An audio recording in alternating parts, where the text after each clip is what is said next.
여러분 안녕하십니까? 뉴스투데이 제주입니다. 제주로 가족과 캠핑을 왔던 30대 여성이 실종 일주일 만에 제주도 반대편인 가파도 부근 해상에서 시신으로 발견됐습니다. 경찰은 실족 사고에 무게를 두고 있지만 어떻게 100km 넘게 떨어진 곳까지 시신이 표류했는지 전문가들조차 설명하지 못하고 있습니다. 김찬년 기자입니다.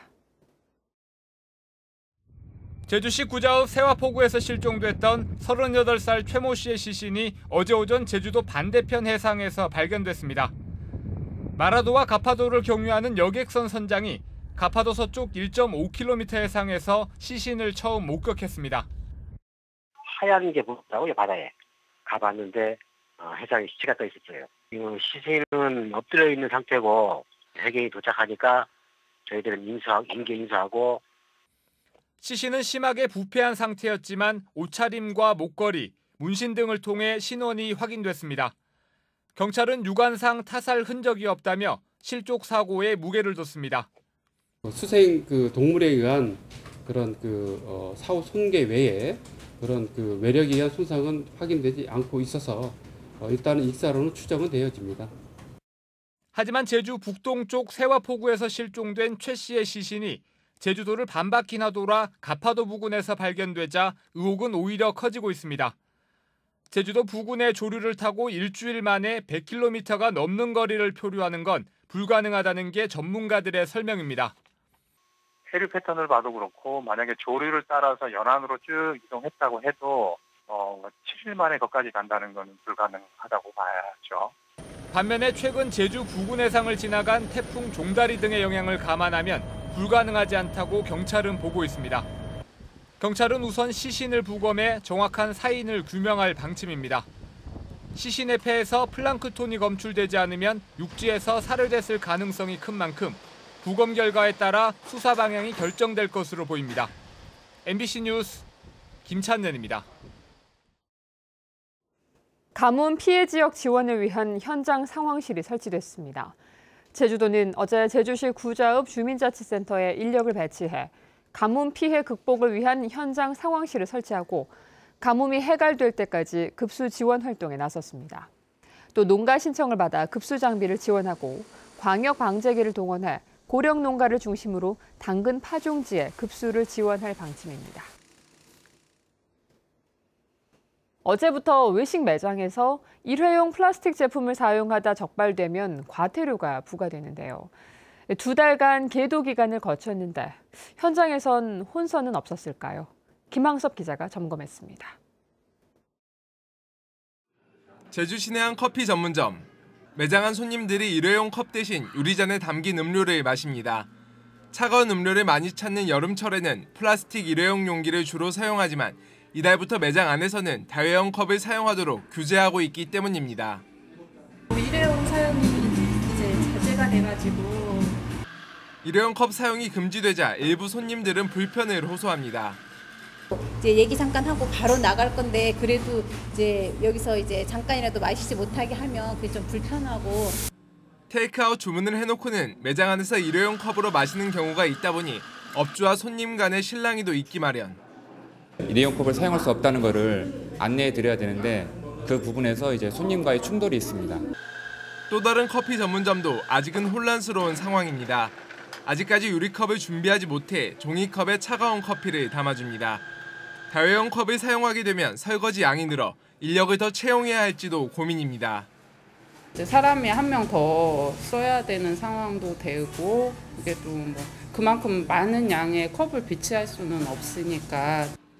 외식 매장 안에서 일회용 플라스틱 제품을 사용하다 적발되면 5만 원에서 최대 200만 원의 과태료가 부과됩니다. 하지만 단속 대상이 컵이나 접시, 수저나 포크 등으로 일부 품목에 제한되면서 현장에서 혼선이 있는 데다 사용량이 많은 플라스틱 빨대는 제외돼 제도 취지를 살리지 못한다는 비판도 나오고 있습니다. 주로 지금 플라스틱 용기가 좀 문제가 되고 있기 때문에 그걸 플라스틱 제품에 대해 가지고 집중 점검할 그런 계획이 있습니다. 특히 제주 지역 단속 대상 업소만 5천여 곳에 이르지만 단속 인원은 5명에 그치면서 제도 시행이 유명무실해질 우려도 제기되고 있습니다. MBC 뉴스 김항섭입니다.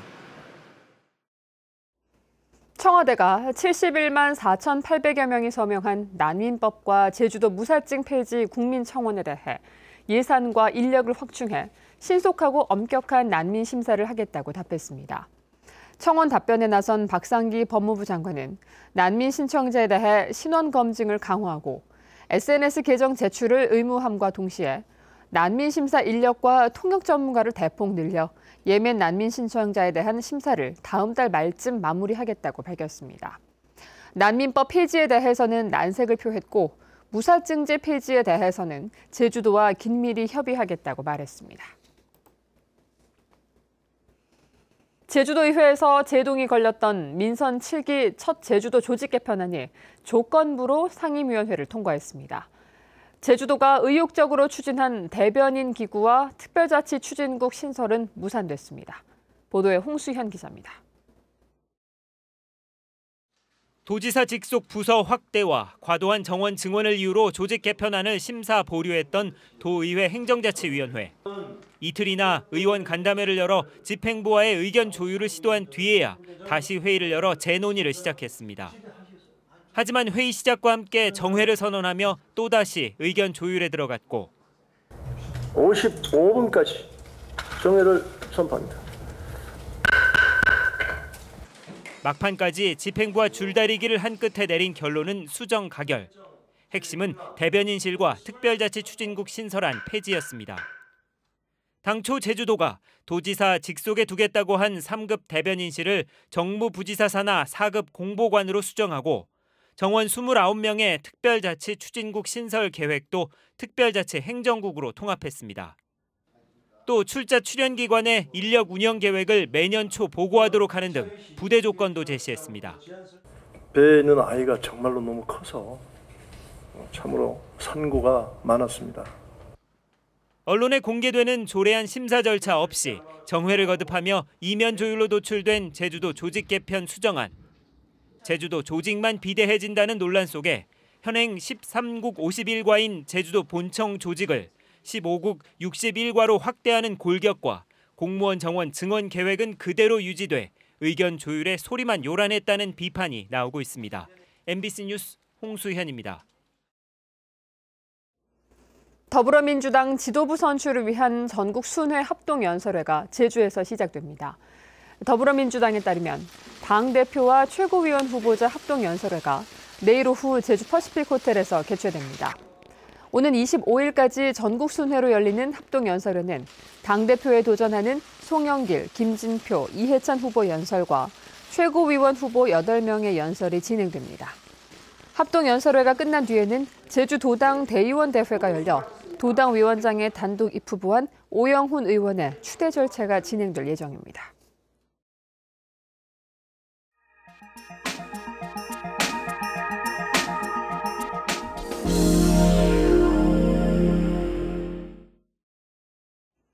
전통 어획 방식인 섬진강 제첩잡이의 국가 중요 어업유산 지정이 추진됩니다. 섬진강을 마주보는 영호남 자치단체가 공동으로 신청했는데요. 지정되면 전통 어업 보존과 관광 자원화에 큰 도움이 될 것으로 보입니다. 여수 MBC 박민주 기자가 보도합니다. 한여름 강변을 따라 제첩잡이가 한창입니다. 어민들은 거랭이라고 불리는 갈퀴 모양의 어구를 물속에서 끌고 다니며 제첩을 캐냅니다. 물이 깊은 곳에서는 어선을 이용하지만 전통어법은 크게 변하지 않았습니다. 과거부터 같은 방법으로 이루어지는 섬진강 제첩잡이를 보존하기 위해 섬진강을 마주보고 있는 전남 광양시와 경남 하동군이 함께 해양수산부에 국가 중요업 유산 지정을 신청했습니다. 영호남 발전과 또 지역분들 간의 화합을 위해서 이번에 공동으로 국가 중요업 유산으로 지정하게 되었습니다. 제첩잡이가 국가 중요업 유산으로 등재되면 섬진강의 바다화로 인해 생산량이 줄어들고 있는 제첩의 생산성을 높이기 위한 영호남 공동대처도 가능할 전망입니다. 또 제주 해녀업처럼 관광 효과도 기대되고 있습니다. 앞으로 우리가 여기에 제첩 채취해서 그래도 브랜드가 형성이 될 수 있는 그런 지위가 되니까 굉장히 좋은 걸로 지금 보고 있습니다. 전라도와 경상도 어민들이 삶을 이어온 섬진강 제첩잡이. 전통어업 보존과 관광 활성화를 위한 국가 중요업 유산 등재 지정은 올 연말 결정됩니다. MBC 뉴스 박민주입니다.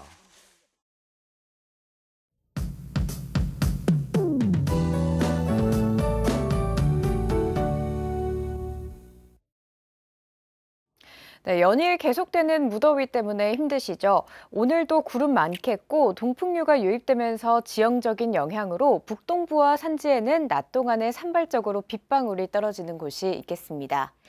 현재 제주도 대부분 지역에 폭염특보가 발효된 가운데 기온이 평년보다 높게 오르면서 무더위는 계속해서 이어지겠습니다.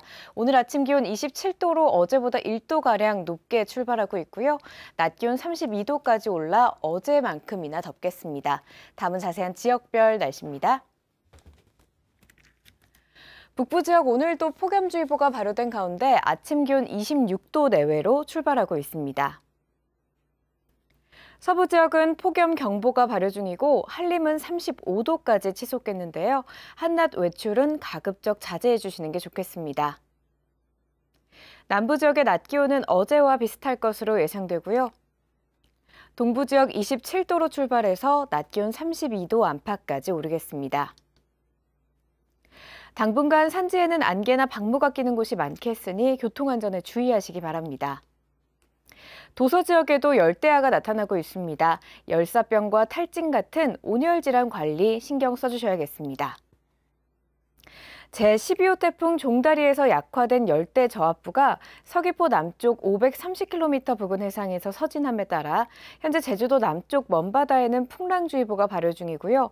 오늘 오후에는 제주도 앞바다에도 풍랑특보로 확대 발표될 것으로 예상됩니다. 항해나 조업하는 선박은 각별히 주의하시기 바랍니다. 오늘 아침도 모든 공항 맑은 하늘 드러나고 있습니다. 주간 날씨입니다. 당분간 계속해서 무더위가 이어지겠고요. 밤에는 열대야가 나타나는 곳이 많겠습니다.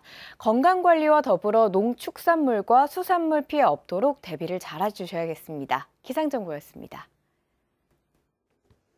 제주지방법원 신재환 판사는 중국인들의 무단 이탈을 도운 혐의로 기소된 중국인 불법 체류자 45살 양모 씨에게 징역 1년의 실형을 선고했습니다. 양 씨는 지난 1월 SNS를 통해 무사증으로 제주에 들어온 중국인 4명을 모집한 뒤 한 명당 50만 원을 받기로 하고 무단 이탈을 도운 혐의로 재판에 넘겨졌습니다. 강정마을 해군기지 반대 주민회는 성명을 통해 해군이 청와대와 논의도 없이 국제 관함식 제주 개최를 독단적으로 발표했다며 관함식 개최를 끝까지 저항하겠다고 밝혔습니다. 반대 주민회는 해군이 생명평화 대행진 출발 다음 날 관함식 개최지를 발표한 것은 반대 주민들의 이의제기 자체를 봉쇄하는 행동이라며 해군과 상생하고 화합할 수 있는 기회가 사라졌다고 강조했습니다. 검찰이 6.13 지방선거 과정에서 공직선거법 위반 혐의로 고발된 고경실 전 제주시장에게 각하 처분했습니다. 더불어민주당 제주지사 후보 측은 고 전 시장이 퇴임식을 앞두고 직원들과 잇따라 오찬 간담회를 열어 격려성 발언을 한 것은 관권선거 의혹이 있다며 고 전 시장을 고발했습니다. 검찰은 관권선거 의혹을 뒷받침할 증거가 없어 범죄가 성립되지 않는다며 이같이 결정했습니다. 교통체증을 유발하는 대형 건물에 부담금을 부과하는 교통유발부담금제 도입이 추진됩니다. 제주도는 교통유발 부담금제 시행 등을 담은 관련 조례 개정안에 대한 도민 의견을 수렴하기로 하고 내일 제주시와 서귀포시에서 공청회를 개최합니다. 제주도는 수렴된 의견을 분석한 뒤 다음 달 도의회에 조례안을 상정할 계획입니다. 교통유발 부담금제는 지난 2000년 이후 3차례 제주도가 도입을 추진했지만 주민 부담과 반발 등으로 무산됐습니다. 고희범 제주시장 내정자와 양윤경 서귀포시장 내정자에 대한 인사청문회가 이달 중순에 열릴 전망입니다. 제주도는 어제 제주시와 서귀포시 행정시장 내정자에 대한 인사청문회를 개최해 줄 것을 도의회에 요청했습니다. 제주도의회는 인사청문 요청일로부터 20일 이내에 청문회를 실시해 보고서를 채택해야 한다는 관련 규정에 따라 인사청문회는 오는 13일에서 17일 사이에 열릴 것으로 보입니다. 올해 4.3 희생자와 유족 신청인이 10,000명을 넘어섰습니다. 제주도에 따르면 올 들어 지금까지 추가 접수된 4.3 희생자는 191명, 유족은 12명으로 모두 203명이 신청했습니다. 특히 미국 캘리포니아에서 사망자 1건에 대한 희생자가 접수됐고 일본에서도 추가 신고 문의가 이어지고 있습니다.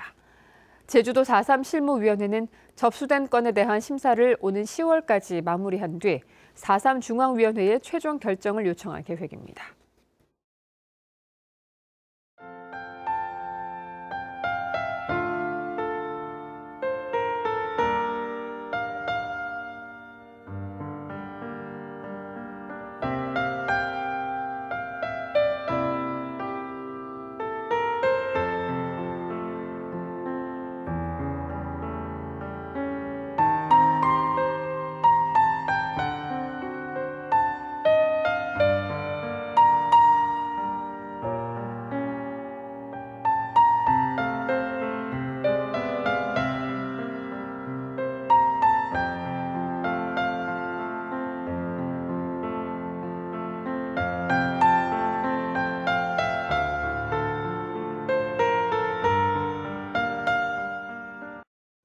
뉴스투데이 제주였습니다. 여러분 고맙습니다.